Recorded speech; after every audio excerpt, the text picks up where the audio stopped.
We have yet to feature a purple deck since 1.5 has come out, and there's a few options. We're going to start with what I think is my favorite one, and the most affordable one, Mastemon. Let's talk about Mastemon today.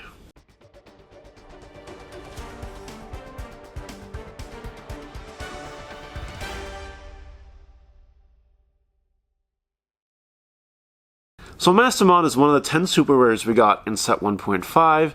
You basically want to evolve all the way up to it, and that's when all the fun starts. What's also really cool about this deck is, unlike, Millenniummon Turbo or Lilithmon now, this deck is fairly budget. There's a couple expensive cards in here, but I already have replacements in mind.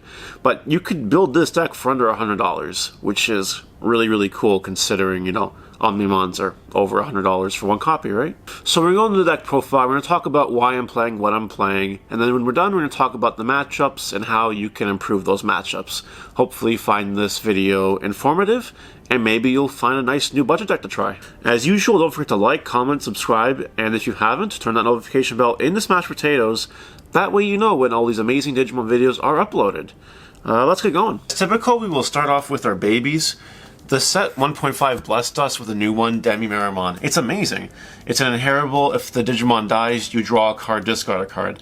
Looting is really powerful, especially in purple when you can bring your things back. Gotta love it. Final Egg is just one of the Pog-Umon. Poggers, love it. Just trash card when you're attacking. Obviously not as good as this, because this deck thins and draws and stuff, but, that's okay too. Anyway, those are our babies. So this deck now plays 16 rookies, starting with 4 of the best one. Gabumon, inheritable, when die, draw 2, discard 1. Really, really amazing. We play 4 Candlemon. It's just a 2-drop level 3. That's why it's there. And that's really all we gotta say about it. Next, we play 2 Tsukaimon for the inheritable on deletion gain of memory. It's not as powerful as the inheritable draw 2, discard 1, which is why we're only playing 2. But it comes up. It puts your memory in really good situations, and it can help you get that extra memory for a big push on a turn. Kind of like the Biomon from the Red Omnimon deck profile. Similar, property there. 2 Impmon. Now, this might seem a little bit strange, and I've never played a purple deck that didn't play 4 of this. However, we're not playing Beelzemon, and we're not playing any cards that say you need X number of cards in trash to activate, which makes this just less useful than Gabumon, or even a 2-drop in my opinion. Because you want to build up your stack all the way to your level 6s, essentially Mastemon, you're going to be overriding this ability a lot if you evolve on top of it. So I think 2 is fine. If you need to chuck it into something to, mill 3 cards, you always can. But it doesn't come up as often as you think. Normally you can get your graveyard where you need it to be, and that's quite alright. We're playing 2 Tapirmon on deletion, draw a card. That's it. And we're playing 2 Gazimon. It's the purple card that says your opponent can't gain memory except by tamers. Really good against those decks that like to just gain memory out of nowhere. Kind of like Rookie Rush, or blue decks, Imperial Dramon, Hammer Spark. This is a big Hammer Spark stopper. And other decks have their memory gaining too, and it's good against those. Anyway, we're playing 16 rookies because I want to be able to transition into Rookie Rush if we need to. It's actually a thing that comes up, believe it or not. Purple still plays the Rookie Rush game quite solid, kind of like how it did in 1.0 if you needed to. So 16 rookies helps us get the job done. And there's a good variety of rookies too, you're not missing anything really. Anyway, I'm really happy with this lineup. I probably wouldn't change it. And now we're going to go to our level 4s. We're playing 12 level 4s in this deck, starting with the obvious 4 blocker. Gotta have 4 blocker. Bring back a blocker with Mastemon always feels good. Bringing it back with Piedmon also feels really good. Next, we're playing 4 Devimon. Now, originally I was playing this as a 3 of. However, I was not seeing it enough. I really, really missed the retaliation in the games where I didn't see it at all. I like having the option of retaliation in every game I play, so to see it once in a while at 1 or 2, you need to play 4 copies in your deck. I think 3 was a misplay, a deck building error on my part earlier, and going forward, I think this deck needs 4. Next, we're playing 3 Meramon. It's the 1 cost to evolve for 5. I opted to play 3 so we could try a little tech card for our 12th slot, which is the Gatomon. This Gatomon says, on play, if you have a purple Digimon in play, one of your opponent's Digimon gets minus 4,000 till end of turn. And if one of your other Digimon is deleted, it gets plus 3,000 for the turn. That part's not so big, but it's the on play, potentially kill something small. It's free with Mastemon. In all the games I've played with it, it's only actually come up once, but because you're playing it at 1, you don't even see it that often, so I don't know how I feel about it. It is good value, it is good there. Maybe you might be cut for a 4th one of these eventually, I have no idea, but I really like it, I think it's really cool, and I do recommend giving it a try. I wouldn't try it more than 1 though. I think 2 is just fine, because you can't evolve onto it. 1 is the way you need to go, not 2. I don't know how to talk. Math's hard. That's it for our 4s. Next we're playing 8 level 5s. We're playing 4 this one, Lady Digimon. This was given to us in set 1.5, and she is nuts. Absolutely insane. When Digivolving, you draw 2 and discard 2. That's a lot of deck thinning, that's a lot of cards to discard. You don't really need Itmon as much when you have cards like this. It's absolutely insane. Its inheritable is also really good. Once per turn, if you activate a purple option, or any option for that matter, you delete one of your opponent's level 3 Digimon. That's really good. I mean, that's easy to set up too. You evolve a Mastemon on top of it, or even something else, and then that inheritable becomes live for all your options. Absolutely insane.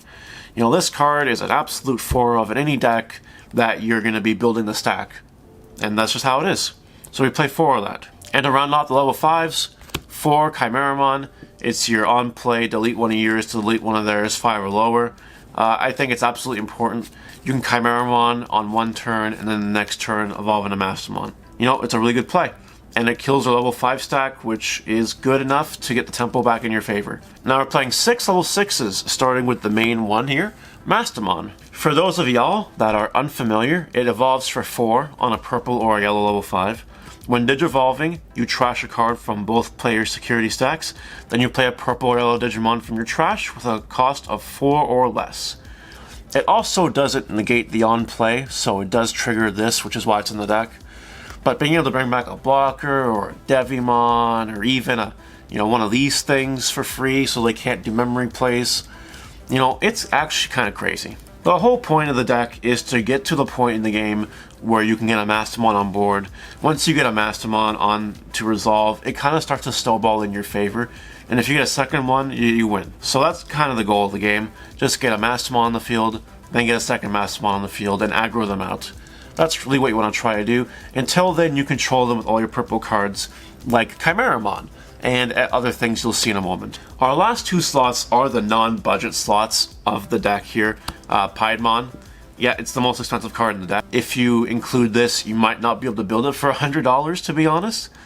But, the on-play to bring back 2 level 4 lowers is really, really good. And it's really expensive for that reason. It just puts you in a favorable board state every time you play it, for the most part. There are a couple different choices you can play if you can't afford this, if you want to make it a truly budget deck. You could top up your options, because we aren't playing 4 of any option, so you could always just top those up because they're always good to have. You could play another Matt, the Purple Tamer, that's always a good thing. Alternatively, the other card I was thinking of, I don't have one on me this second, is that bird, that level 4 bird with the inheritable retaliation. I thought about that because it is a cheap card to play if you brick, but you don't really brick too often in this deck when it comes to level 3s. That being said, it is an option, and there's more than enough options to change these 2 Piedmons to, if you want to make it as budget as possible. Piedmon just makes your board state better. I don't think I ever needed to drop it to win a game particularly. In any game I lost, it wouldn't have mattered if I played Piedmon or not. So take that as you will. Anyway, that wraps up our Digimon lineup. We're playing 2 Matt, Ishida. It's your go to 3 memory at the start of your turn tamer. And when you play it, you add a purple card back to your hand from your trash. Really good value, love to see it. Love to see it in security. Never happens in this deck for some reason, but it is really cool when you see it. And that's really, really good. Fun little interactions with Matt. If you go to 3 memory and they don't have a tamer, you can choke them at 1 with Mastemon. And I really love choking people. At 1. I don't like choking people in real life. Yeah. For our options, we're playing 3 Night Raid. It's your Monster Reborn for a level 3 or lower that can activate in security, really good. We're playing 2 Trump Sword because it's really, really good at, killing unsuspended stuff. I think it's Purple's best removal spell. And 1 Heat Viper, really good against Champion Rush or any deck trying to do something similar to you at any given moment. Kills blockers, does fun things. And that's it for the deck. Let's talk about the matchups real quick before we end. Now the deck profile is over, I want to talk about the matchups real quick. The big 3 being Red Omni, Rookie Rush, and Shine Greymon. This deck actually does really decent against Rookie Rush. I tried a few games against it, and it was doing pretty well. You know, you're able to clear their threat. You're actually able to keep yourself alive long enough in order for you to Mastemon off. And once you do that, it's almost kind of game over in that sense, unless they, you know, get you with a Positron Laser or something like that. So I like the matchup. I'm currently 50-50 with Red Omnimon with this deck, which I think is pretty good. It just depends. Can they break your board with Omnimon or not? Can you eliminate their sources before they even get to Omnimon? Purple has that option through things like Chimeramon. You can also kind of build your board to where it doesn't lose hard to either one of the Omnimons.